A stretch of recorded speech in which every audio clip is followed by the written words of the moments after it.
Et bonjour à tous, bienvenue sur ce nouvel épisode consacré à Bête Fury sur la chaîne Krishna. Je suis très heureux de vous retrouver, ça faisait quelques jours qu'on n'avait pas été ensemble. Vous remarquerez que le fond vert est arrivé, il reste deux trois détails à régler par ici, une fois que j'arriverai à synchroniser mes doigts. Mais cela, ça viendra au fil de l'eau. Aujourd'hui, je vous propose qu'on investigue un peu plus en détail sur le jeu Crash. Donc on va regarder en détail comment gagner, en essayant de ne pas perdre surtout. Donc c'est parti. Ok, nous y voilà.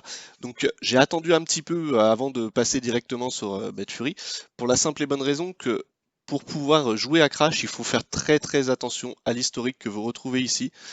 En fait, grosso modo, ce qu'il faut considérer, c'est que si vous avez trois quatre rouges dans la liste affichée en haut, c'est peut-être le moment de jouer. Si vous avez que du bleu, que du vert, moi je vous conseille de même pas essayer de rentrer. Donc ce qu'on va faire, on va essayer de jouer tout simplement en x3, donc on met l'autostop à 3, donc ce qui veut dire que si la fusée atteint 3, ça va sortir. Avant de faire ça, la chose primordiale à vérifier, c'est ici vous avez l'historique de tous les rôles qu'il y a eu.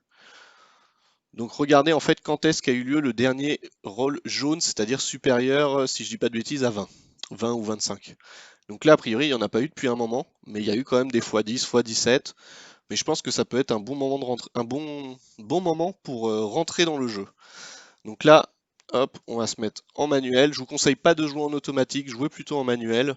Ce qu'on va faire, donc là en fait, on a eu un 2,22, un 2,66. On va attendre le prochain, on va pas rentrer sur le prochain parce que je sens qu'il va le repartir sur en dessous de 2. Et je dirais que celui d'après ou celui encore après, ça devrait être un 3, plus ou moins. Donc en fait, ça reste des probas, hein, ça peut ne pas se passer, mais au bout d'un moment, le 3, il va bien sortir. Hein, on va aller le chercher. Donc je vous conseille de ne pas partir trop haut parce que le but c'est qu'à chaque fois que vous perdez, vous multipliez votre mise par 2. Donc ça peut perdre beaucoup. Hop, donc là comme prévu, on rentre à 250 Satoshi et on va essayer du coup de les transformer en 750. Ce qui fait un gain net de 500 si ça passe. Et je suis pas sûr qu'il passe à ce coup-là, il passera peut-être plus à celui d'après. On va voir ça tout de suite. Donc le crash, vraiment, ce qui va vous faire gagner, c'est la patience, rentrer au bon moment. Essayez de tenir ce que vous êtes dit. Là, je me suis dit sur 3. On va le tenir. Voilà, on est sorti à 3. Donc là, hop, si on regarde sur les all bait, on voit qu'on est passé. On a eu notre 750, donc 500 gains net. Donc on aurait même pu tenter le x4. Mais après, c'est à vous de le juger. À force de jouer, vous comprendrez quel moment faire un x3, quel moment faire un x10, etc. Parce que là, vu qu'il n'y a pas eu de jaune depuis longtemps, donc au-dessus du x20, j'ai envie de dire, là, il y a un jaune qui va pas tarder à sortir. Donc pareil, ça se tente, un x10, un x20, mais du coup il peut mettre beaucoup plus de temps à sortir que le x3. Néanmoins, ça se tente. Là c'est un peu prématuré pour le tenter, on va attendre encore quelques coups. Donc là un 97, j'aimerais bien qu'il y ait deux rouges à la suite qui sortent, et ça pourrait nous permettre de retenter soit un x3, soit même un x10. Donc là j'ai avancé un petit peu dans la vidéo, parce qu'on attend effectivement qu'il y ait du rouge. Comme vous le pouvez le voir, on en était dans la vidéo précédente vers le 1,45. Donc là, pour l'instant, il n'y a que du bleu, du vert. Je vous conseille absolument pas de jouer sur ces moments-là, parce que c'est très dur de savoir ce qui va sortir. Il va surtout sortir du rouge à un moment donné, comme là, ça vient de se produire. Donc on va attendre quelques rouges et puis on va rentrer à ce moment. J'en profite pour vous parler d'une chose qu'on n'a jamais parlé, qui s'appelle les auctions. Donc les auctions, les enchères en français. Donc les enchères, qu'est-ce que c'est? En fait, vous avez un price pool qui est défini ici et vous pouvez gagner la moitié du prix en étant en mettant la meilleure enchère. Je vous déconseille fortement de jouer aux enchères. Donc les enchères, ça utilise vos tokens. Comme vous le voyez, c'est les tokens en plus qui génèrent les satoshi tous les jours. C'est pour moi les enchères la meilleure façon de les perdre. Parce que pour en avoir tenté quelques-unes, en fait, le problème, c'est qu'il y a des gens qui en ont énormément. Et comme vous voyez, il y a des gens qui jouent normalement, qui se disent, bon, on va mettre un 2, 3, 4, 5, ils suivent la liste, et puis il y en a un direct, paf, j'en mets 222. Sauf que 222 pour 4800 Satoshi, c'est pas du tout rentable. Donc je comprends pas spécialement comment le Happy Ninja se trouve rentable avec ça. Mais soit, c'est son choix, hein, je vais pas aller lui dire, il fait ce qu'il veut. ça permet de réduire le nombre de tokens disponibles, c'est parfait, ça me va. Mais du coup, n'y jouez pas parce que souvent, vous aurez quelqu'un qui va surenchérir. Et là, vous allez me dire, oui, mais j'ai qu'à jouer à la dernière seconde. Sauf que ce qui se passe, c'est que quand vous remisez un jeton, le timer se remet de toute façon à 5 minutes pile. Donc en fait, il n'y a pas de moment où vous pouvez jouer au dernier moment, quelqu'un d'autre pourra de toute façon jouer derrière vous. Et vous avez le même principe d'enchère avec les jetons TRX. Là, il y a beaucoup moins de monde qui joue. Néanmoins, pour moi, un jeton TRX, ça vaut 0,8 TRX. Donc là, par exemple, lui, il en a mis 6 pour en récolter 3. Je trouve pas ça rentable non plus. Des fois, c'est rentable sur le token BTC. Néanmoins, il faut que la somme soit très haute. Il faut pas qu'il y ait quelqu'un qui soit au-dessus de vous, sinon vous perdez beaucoup.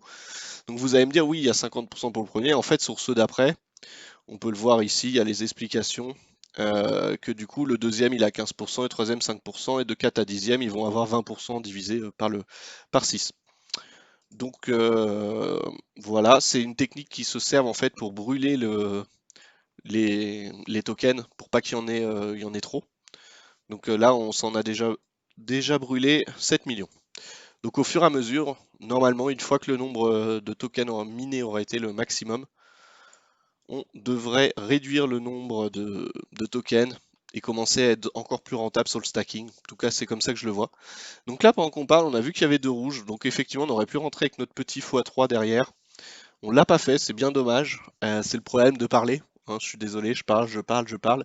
J'espère juste que c'est pas trop compliqué ce que je dis. Si c'est trop compliqué, pas compréhensible, dites-le moi, j'essaierai d'améliorer ce côté-là. J'essaye juste de vous dire ce que je sais, de vous en apprendre le maximum. Mais en tout cas, n'hésitez pas à me dire en commentaire s'il vous faut autre chose, s'il vous faut plus d'explications, que je refasse un petit tour sur le stacking. Je vais profiter du coup pendant que les rôles y tournent pour discuter d'autre chose. Donc vous avez vu la dernière fois, j'avais un peu plus de 700 000. Donc là, on est réduit à 100 000 et on a généré 4300 tokens. Donc c'était bien ce qui était prévu dans notre calcul. J'en ai gardé un petit peu. Pourquoi? Parce que du coup, là, vu que c'est l'anniversaire, ils sortent des box spécifiques. On peut aller voir.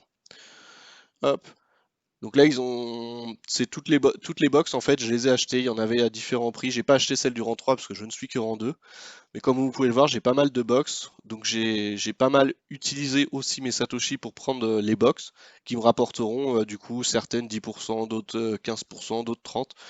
Donc c'était plutôt rentable cette semaine anniversaire de ce côté-là. On va repasser sur Betfury, voir ce que ça donne. Elle continue de monter. C'est pareil, c'est toujours une série de bleu, vert. J'ai pas spécialement envie de rentrer. Pas du tout. Il faut toujours essayer d'attendre le moment. Après, si vous le sentez, allez-y, hein. Mais personnellement, j'aime bien attendre qu'il y ait pas mal, au moins 3 rouges dans la barre, voire 4. Et à ce moment-là, je rentre. Donc, bah, on se revoit tout à l'heure, je vais attendre ça, et puis je vous montre la suite. Merci. Voilà, on est revenu. Au final, j'ai pas attendu très longtemps. Il y a un autre rouge qui est sorti. Là, ce qu'on va faire, on va tenter quand même un petit x10. Ce que je fais quand je suis en x10, je me mets en auto et puis j'augmente un peu ma mise à chaque tour. Parce que de toute façon, le x10, il risque de pas tomber sur le premier coup, même si j'aimerais beaucoup. Donc on va faire un 10 et puis on augmente de 10% à chaque perte, histoire de maximiser nos gains si ça sort pas du premier coup. C'est toujours bon à prendre. Donc là on va avoir 10 coups et on espère que le x10 va tomber dans les 10 suivants.